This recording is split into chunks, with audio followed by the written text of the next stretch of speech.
Hi there, it's me again. This is Eduardo Flores, and welcome to Text and Criticism.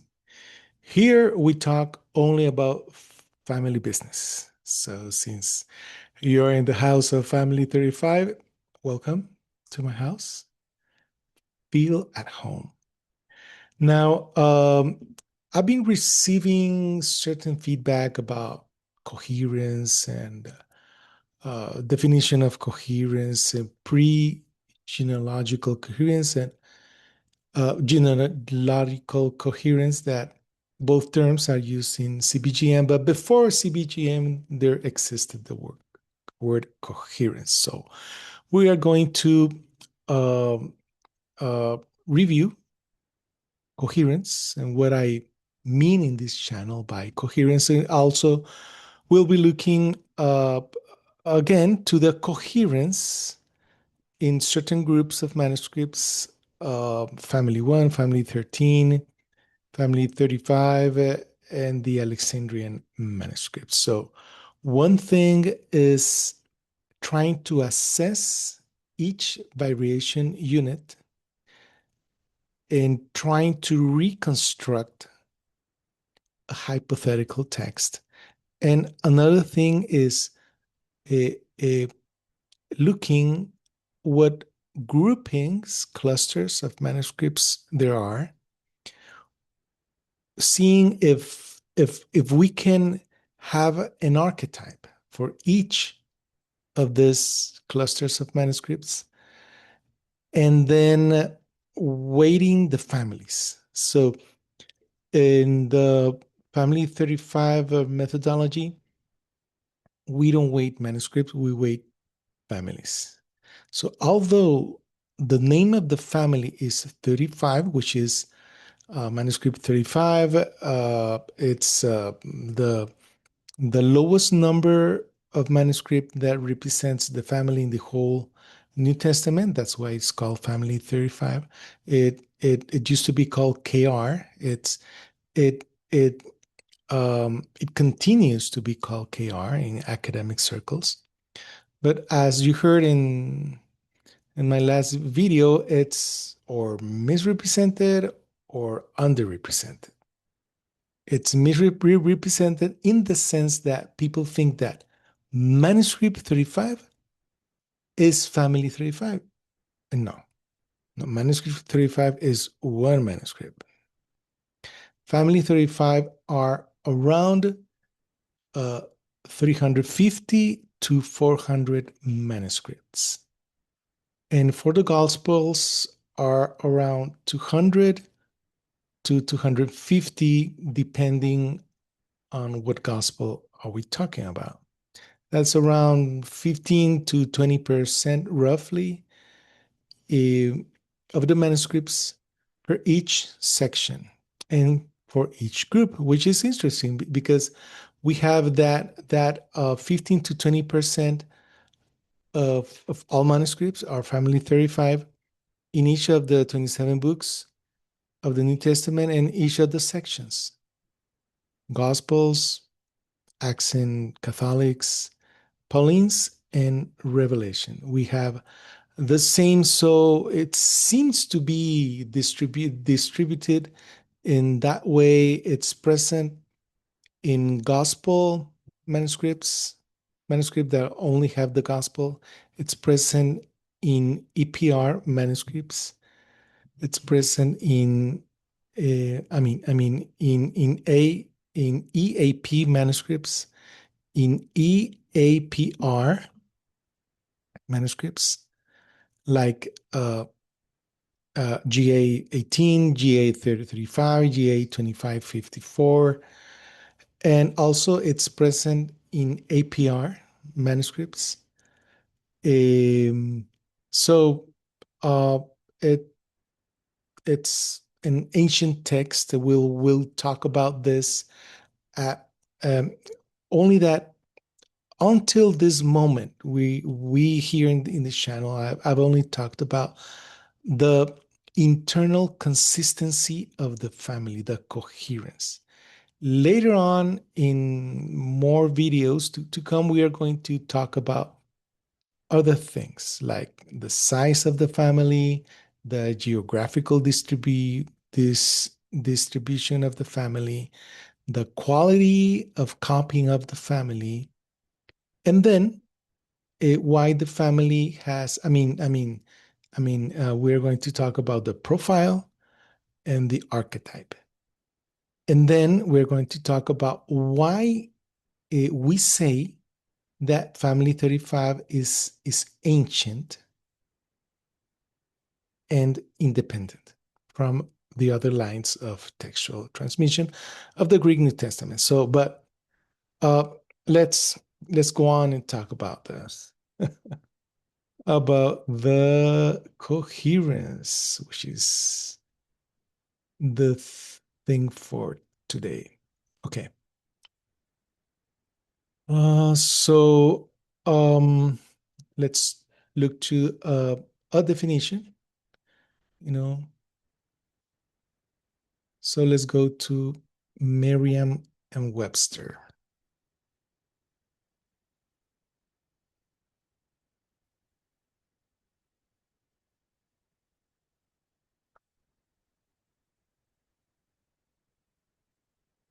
Okay, let's see. Coherence. Coherence. Okay.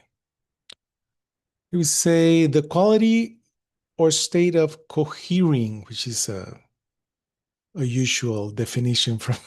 So we have to go as quality or state of to hold together firmly as parts of the same mass, to form together. Okay, so let's go here. So it's the state of holding, the state of holding together firmly as parts of the same mass. So by same mass, we're meaning the same group of manuscripts. So if we have one manuscript that has almost the same text as other manuscript, and we have another one and another one, and they have these similarities, they have disagreements, but are really few of them in number.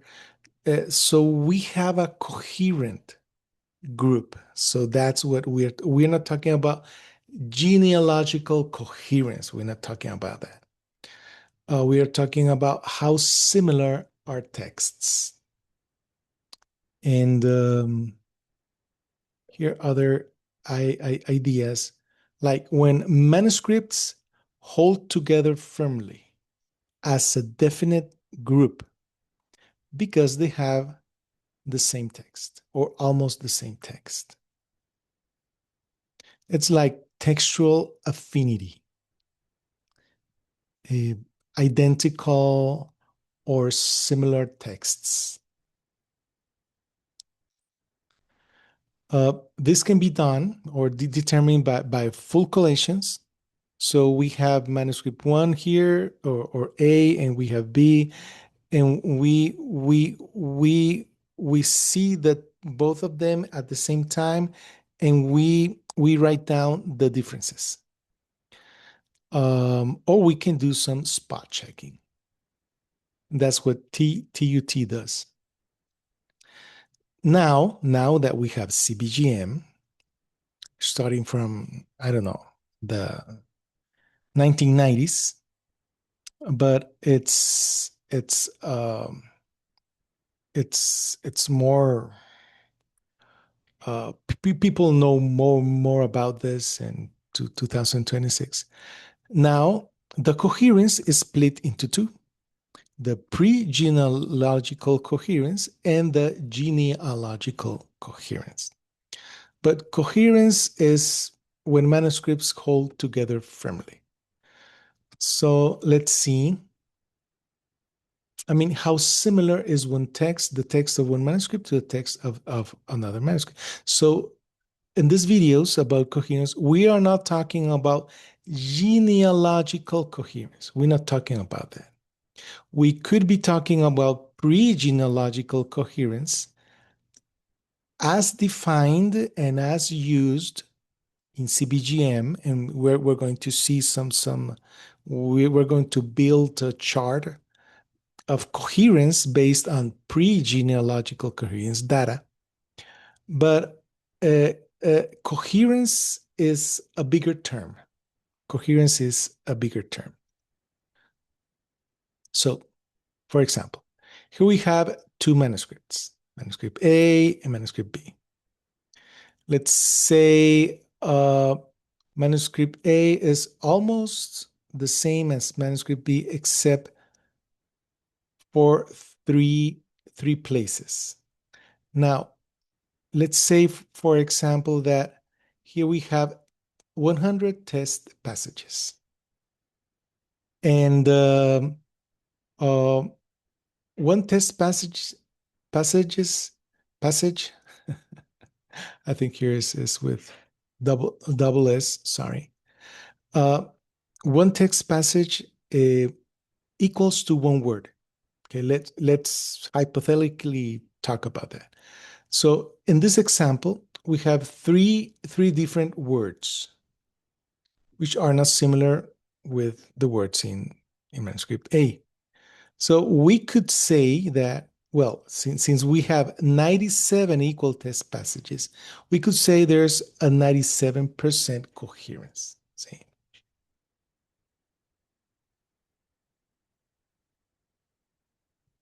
We're not talking about pre-genealogical coherence or genealogical. We're just talking about how similar are two texts. And this is an example of a full collation. So Dr. Pickering has done full collations to many manuscripts of family 35 to determine how high is the affinity, where are the variants between all these manuscripts, and it's the best family group, the best cluster, if we're talking about how similar the text is. Now, there's another example. Let's say we have the same two manuscripts, but since we don't have enough time, or so we are just going to do some spot checking. We are going to see in certain places. Let's say we are going to spot check all these places, and there are 10 selected test passages, not comparing all the documents. So there can be differences here in these gray parts, but we are not interested in those differences. We are interested only in the selected test passages. So for example, let's say that these two test passages are different. So we can say there are two differences and 8 equal test passes. So that will be a coherence of an 80%. But you can see this is not enough. This spot checking it gives you only an idea of the coherence, right? So I think it was in the second video I posted, I reviewed, or the third video, where I said 100% coherence. I was talking about the tool of TUT, in which it compared in the 64 passages, test passages, in the Gospel of Matthew. So it's something like this. It's spot checking. So it's not a full collation. So this is what TUT volumes do, and it helps for the selection of certain manuscripts that later on ECM is going to transcribe completely. Now let's talk about ECM. For example, ECM Mark. ECM Mark has about 5,000 test passages, depending on the manuscripts that we are comparing. How many words does Mark have? Okay, so uh, the question is if this 5,000 test passages mean that all the words are taken into account. So we are going to see interesting thing. Don't go away, stay with me. Oh, but I already have a tab open here. There you go. Okay, so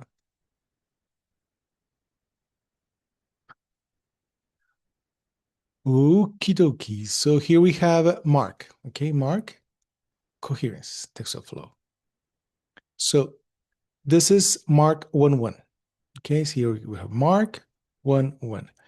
Uh, can I do this bigger? Let's see. Oops.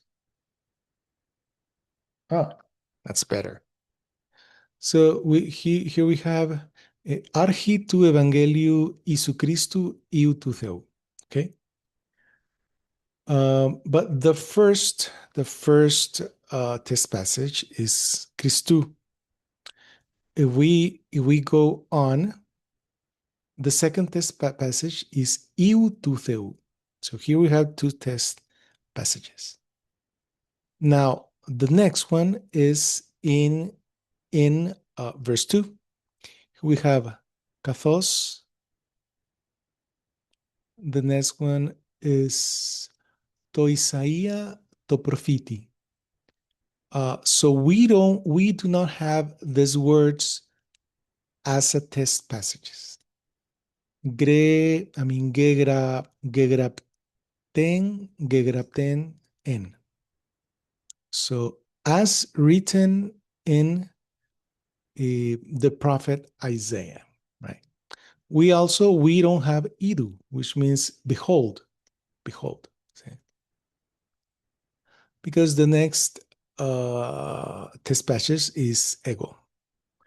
And then apostoleo. See, I send. My angelo, which is not an angel precisely, could be a messenger.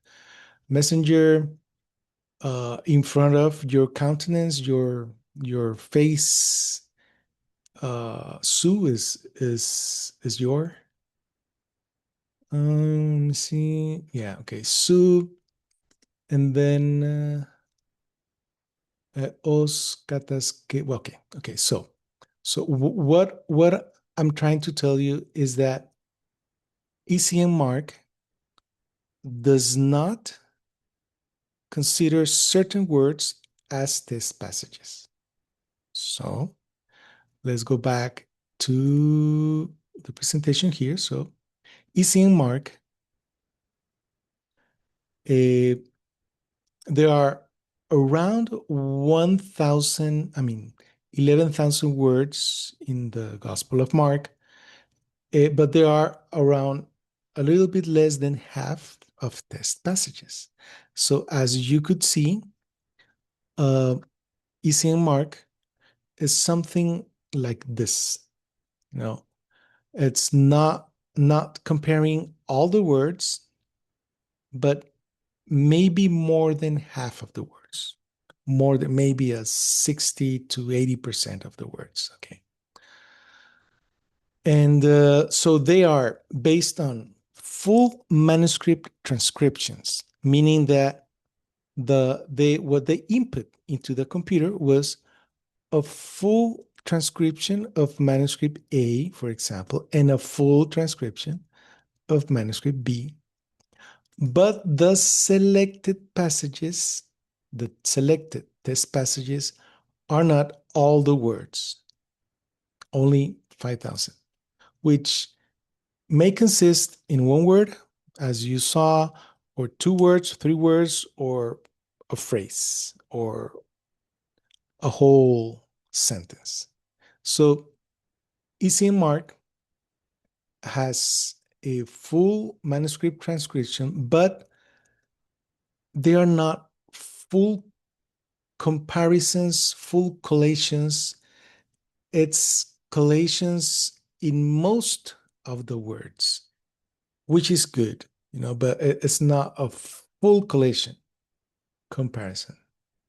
So now that we get to know how smart, I think Acts and Revelation and the Catholic epistles are similar. Okay, so what we are going to do is that we are going to try to fill this chart. Here we have group, family 1, 13th, 35, and Alexandrian manuscript for Mark, Acts, Catholic, and Revelation. And we are going to base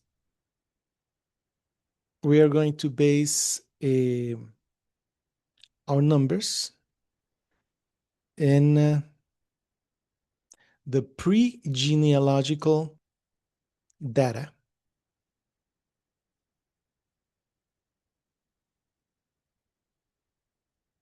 Okay, so I'm going to take note, and then we're going to fill this. Okay.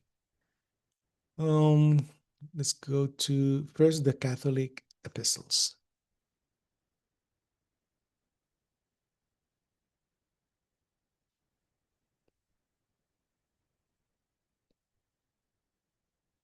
Oh, I did it again. Oops, I did it again. I did it again. Okay, so let's work with that. Okay, so here we have comparison of witnesses. Comparison of witnesses in the Catholic epistles. So let's see first. Oops, sorry. Let's see first O1 and O3.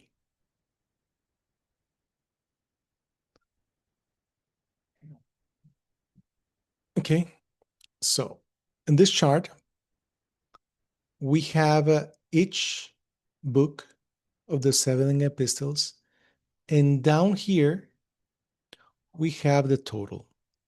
So we have a total of 87.129% of similarity, textual affinity,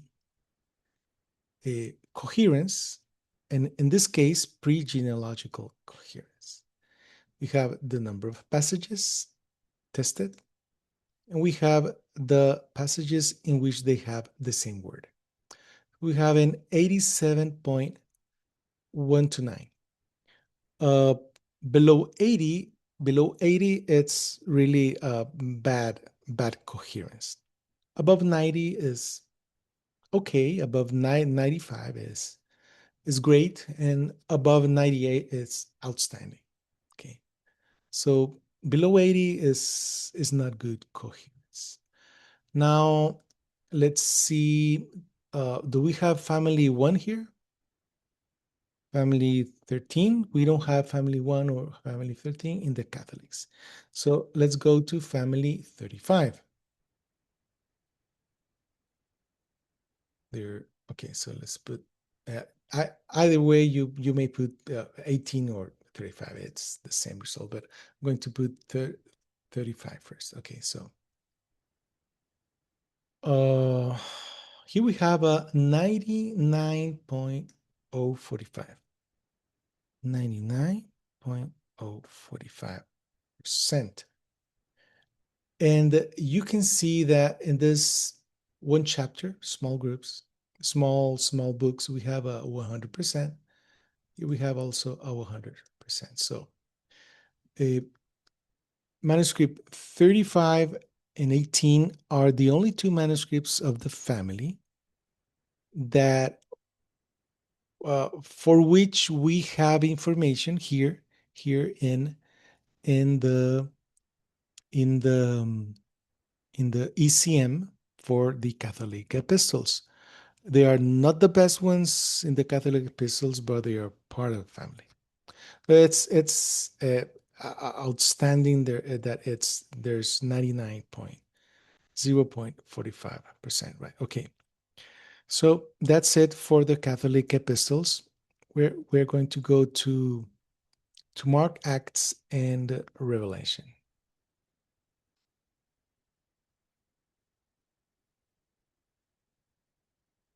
Ah,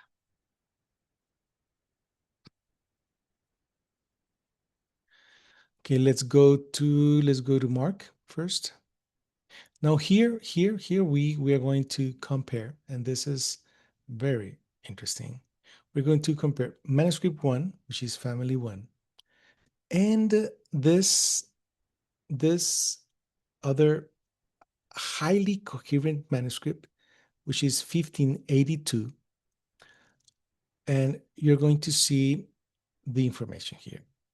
The information now is per chapter, chapter 1 up to chapter 16. And now the total is in the first line. So this is 99.284, which is pretty outstanding. So like if we have to do if I had to do um if I had to do an archetype, a family one for Mark, I would use these two manuscripts because they're really, really, really, really close to each other, and then put the other ones in the footnotes. These other manuscripts has this here, has that, has this here. See, okay. So now let's go to family 13. For family 13, we're going to use 13 and 69. This is just an example to see the whole. We have to use all the family manuscripts, right? And we have it's high enough. It's 96.156. Okay. Now we're going to go to family 35. We have 35, 18. Again, not the best family representatives. And you may see we have here a 100%, chapter 13, 100%, chapter 10, 100%, chapter 4, 100%, chapter 3, 100%. So there are 5 chapters with 100%. And it's a lot of test passages. Here we have 5,600 passages. So it's a lot of test passages. Uh, and the textual affinity, the coherence, in this case, the pre-genealogical is 99.626, which is a little bit better than family one.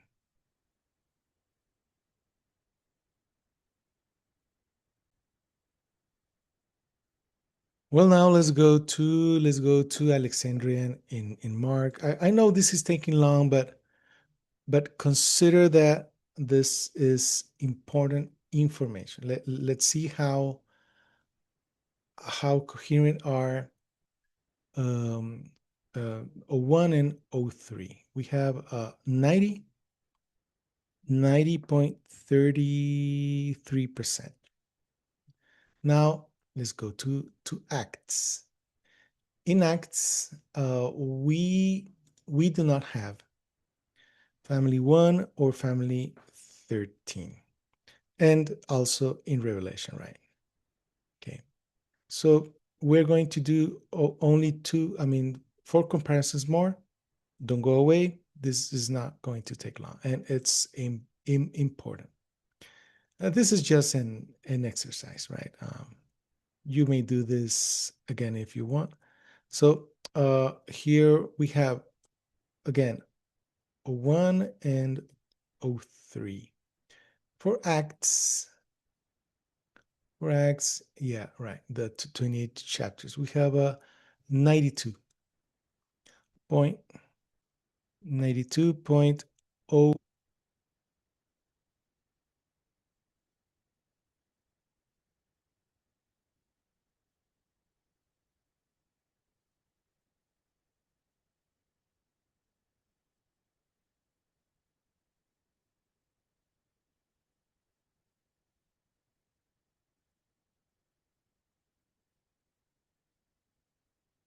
99%, but we have a 97.534%. Again, not the best manuscripts for Acts, but it's what we got. Now let's go to Revelation.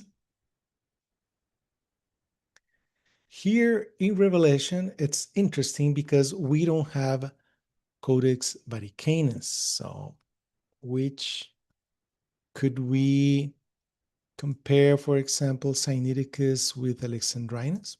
Maybe it's a good comparison. Let's see. 81.3. Let's see with Ephraimi Rescriptus, which is 04, right? We have an 82. Okay, that's better. So let's put 82.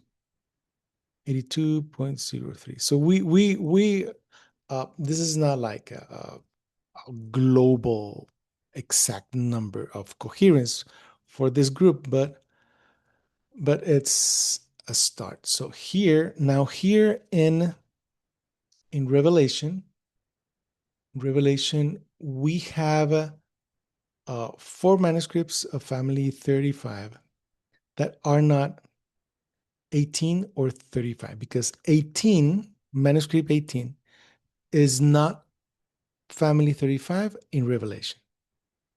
And family and manuscript 35, GA 35, is marginal in Revelation. But we have two other four, and we are going to choose two of them. And let me tell you which are they. Okay, so for family 35, I'm going to use here 1637, which does have the profile and the archetype of family 35 in Revelation, and 2723. Now, it gives us a 99.008%. And we have a 100% in chapter 15, which is a short chapter, but we have a 100% there. This is really outstanding. Let me tell you why. Okay, so we have 99 points. Okay, so I have the chart, and I'm going to tell you why it is especially outstanding. It happens to be that Revelation is the New Testament book with least amount of copies. We have around 100, 80, 1800 to 2000, that would be 1800 to 2000 manuscripts for the Gospels. And we have around 600 for Acts. There are around, with the Catholic epistles, are around 500, I think, 500, 515.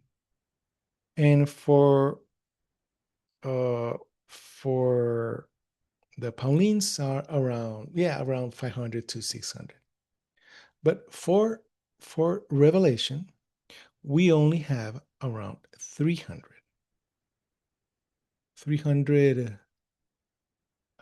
manuscripts. So like it's viewing number,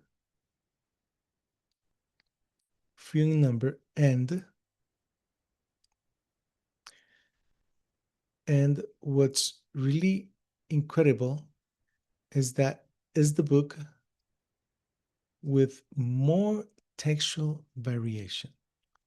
It's the book with the least amount of copies, but with the most amount of variation in between the copies. You don't imagine the critical text notes for I mean the footnotes for Revelations. It's really, really, really uh,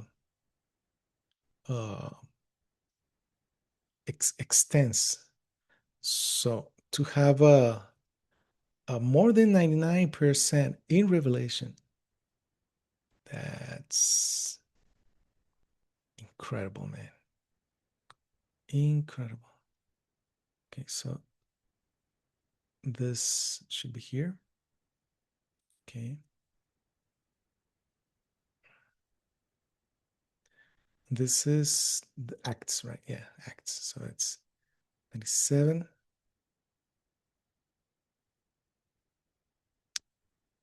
So like people don't like doing this because it takes a lot of time. They're weary, worried. They're doing other things, but this is what you have to do if you want to have information, right? Okay. So here we go. Here we have the table of pre-genealogic coherence taken from ECM of Mark, Acts, Catholic, and Revelation in the best two manuscripts of each one of the clusters of the groups of the families. For family one, we have a 99.284%. For family in Mark. For family 13, we have a 96. For family 35, we have a little bit higher of coherence than family one. So family 35 is the highest coherent. Okay, let's leave it like that. And the Alexandrians are 90.3%.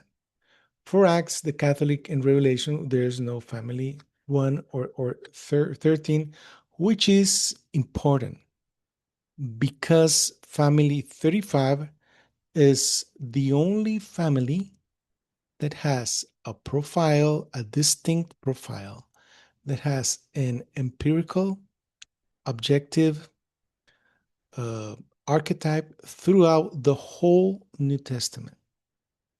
There's no family 1 or family 13 outside the Gospels.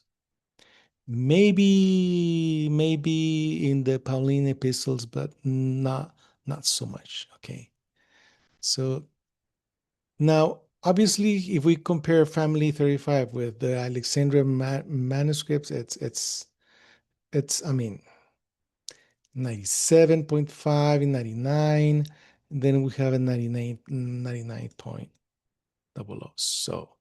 So it in the data of in the data that we can analyze from the pre-genealogical coherence of ECM, which is a lot of data, uh, we can see how the family 35 has the highest rate of textual affinity, not only in the TUT tool, but also in this pre-genealogical data.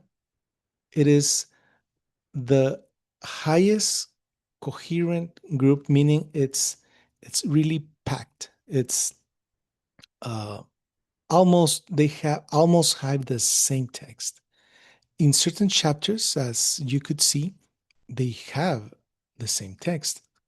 But consider that ECM doesn't examine or compare the whole text, but about 50 to 70% of the words in the text.